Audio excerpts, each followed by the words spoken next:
Where's Photoview360 in SOLIDWORKS Connected? No!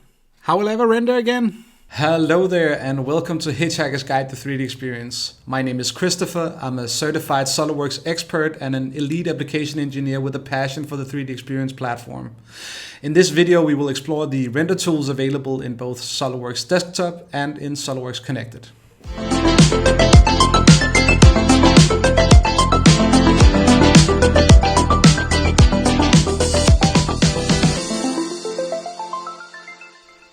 When working with CAD files, you might find yourself in a need of a photorealistic rendering of your CAD model at some point. And for many years, the SOLIDWORKS Professional and Premium installations came with a built-in rendering tool called Photoview360. This tool has never been available in SOLIDWORKS Connected, and since the release of SOLIDWORKS 2024, it has also been removed from the desktop versions as well. But fear not. The same versions of SOLIDWORKS Desktop that used to include the Photoview360 tool also includes a license for the standard version of SOLIDWORKS Visualize, which is the dedicated rendering software from SOLIDWORKS. SOLIDWORKS Visualize is capable of even more detailed renderings than Photoview360 was, although it does take some time getting used to it if you've only had experience with Photoview360 so far. The SOLIDWORKS Connected users that have either the 3D Experience SOLIDWORKS Professional or Premium role will instead have access to an app called SOLIDWORKS Visualize Connected. And here's the cool thing.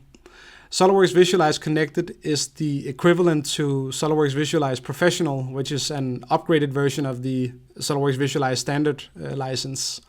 And that is quite an upgrade from Photoview360. The app itself needs to be launched separately from the SOLIDWORKS application on the platform, and the application can be found under your 3D Experience SOLIDWORKS role.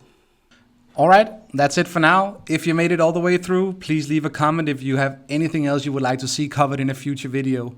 Maybe you want to know how to save a sheet format in SOLIDWORKS Connected, which is a little bit different from SOLIDWORKS Desktop. Let me know. Also, if you haven't yet, go check out my previous video on the simulation tools available in SOLIDWORKS Desktop and SOLIDWORKS Connected. And be sure to look out for my next video covering e-drawings and its replacement in SOLIDWORKS Connected. Thanks for now. See you next time.